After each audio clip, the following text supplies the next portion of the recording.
Good day everyone! I am Mrs. Donovan Jane Garrido, your teacher in Cookery 10. And welcome to our new day of learning session.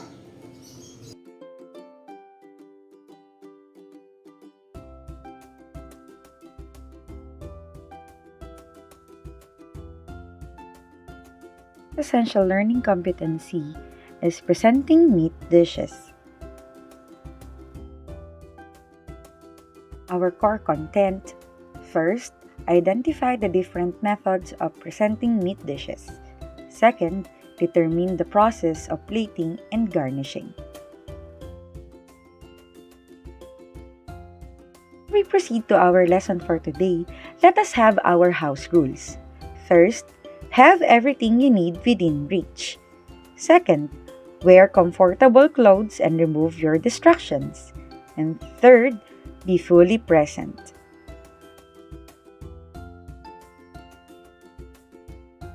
Because we are still in COVID-19 pandemic, let us watch these COVID-19 safety reminders.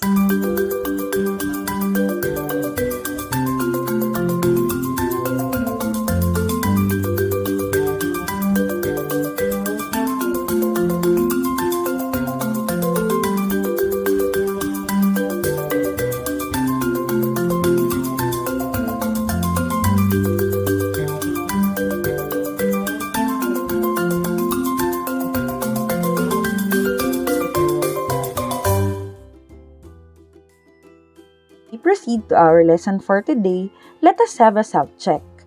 If you have COVID symptoms, you know now what to do. And if you are ready, let us start our lesson for today.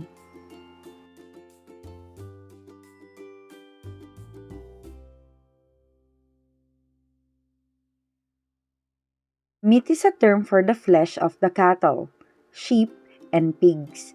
Meat comprises water, protein, fat, and various amounts of minerals and vitamins.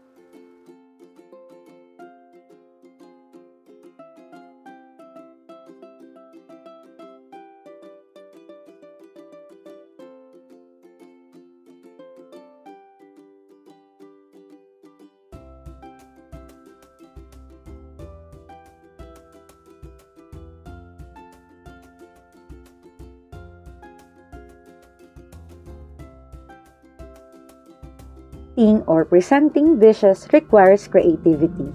It is an act of arranging meal on the individual plate immediately before it is served.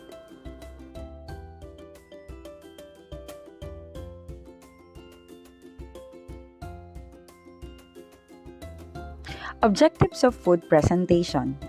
First, serve foods at the best possible temperature for both safety and flavor. Second, give foods an attractive and appropriate appearance. Third, make it easy for the guest to identify and eat the food. And lastly, highlight all aspects of dish, colors, aromas, temperatures, shapes, heights, and textures. Did you know the Pinggang Pinoy launched by the Department of Health? It serves as guide for us Filipinos for our food intakes.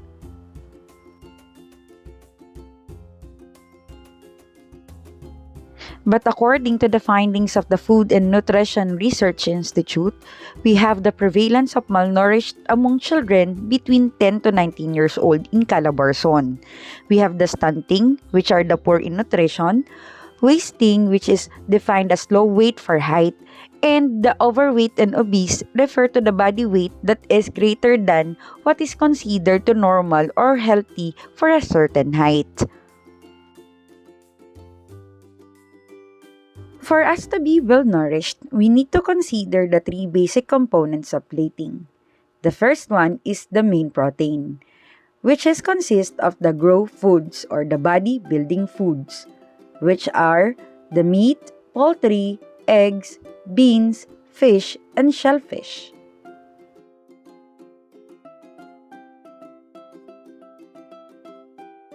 The second component is the starch, which are the go foods or the energy-giving foods.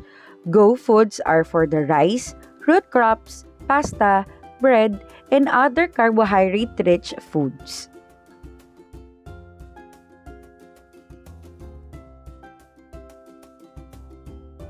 And the last component is the fruits and vegetables, which are under the glow foods or the body regulating foods. Enjoy a wide variety of fruits and vegetables, which are packed with vitamins, minerals, and fiber needed for the regulation of body processes. Using the clock analogy, this is how you should arrange individual food items. The main item or the protein should be placed between the 3 to 9 o'clock, starch between 9 to 12 o'clock, and vegetables between 12 to 3 o'clock. This is the example of plating using the clock analogy. It shows you the main item between 3 to 9 o'clock, the starch between 9 to 12 o'clock, and the vegetables between 12 to 3 o'clock.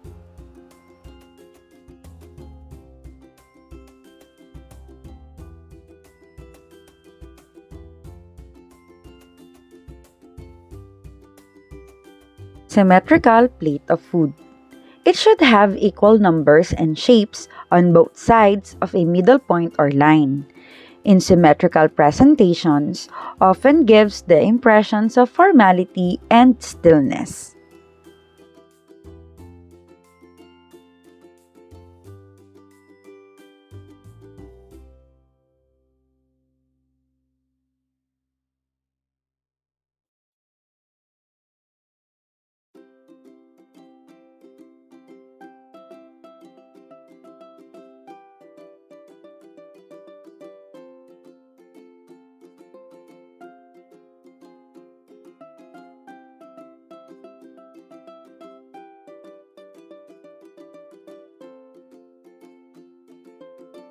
Principle is using contrasting colors, textures, and flavors.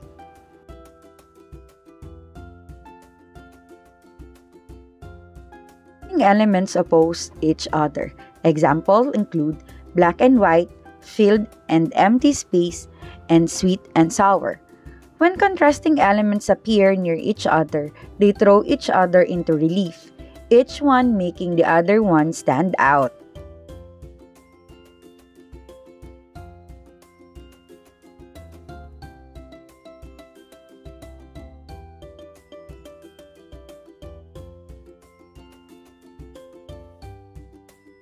Third principle is using a single color family effectively. Let us remember that complementary elements harmonize with each other. Colors, for example, may fall within the same family or be next to each other on a color wheel.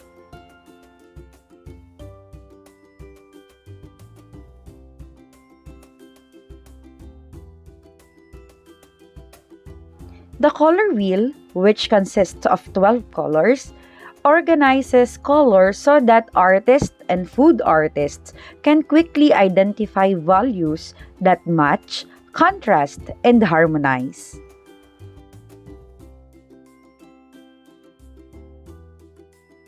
As you may see, half the wheel ranging from the yellowish, green to red are the warm colors. Warm colors are bold and noticeable. They tend to be more visually prominent. That is why these colors are always used in cooking, plating, and presentation.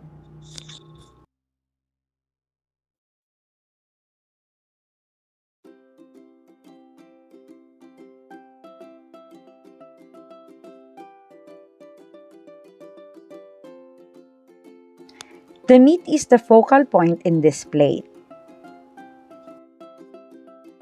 The meat draws your attention. Its position on the plate helps determine whether your arrangement is symmetrical when the focal point is centered or asymmetrical when the focal point is not centered. The focal point may be any of the basic elements on the plate.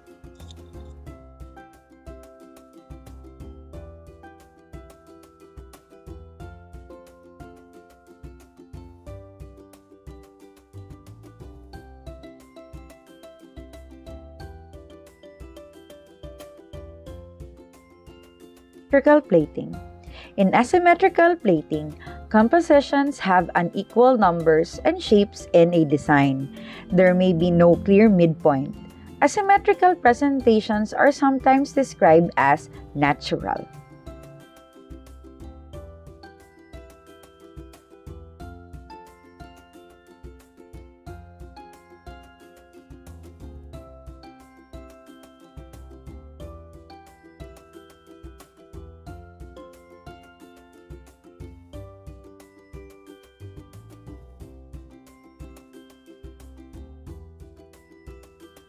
The last principle in food presentation is plates, bowls, cups, and other serving dishes.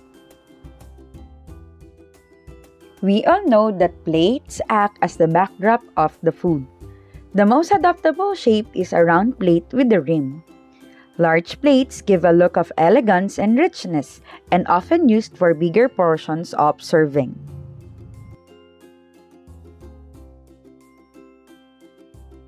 Small plates are the best when you serve small portions, such as appetizers, salads, or desserts, since they feed the eye by giving the impression that the portion is larger.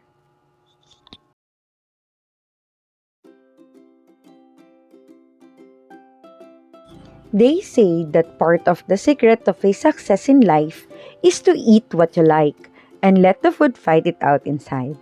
And also, they say that good food is the foundation of genuine happiness.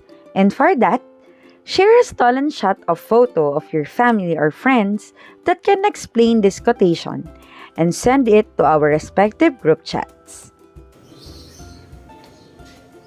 And that's all for today. I hope that you have learned a lot from our topic for this day. See you next time. Stay safe and goodbye.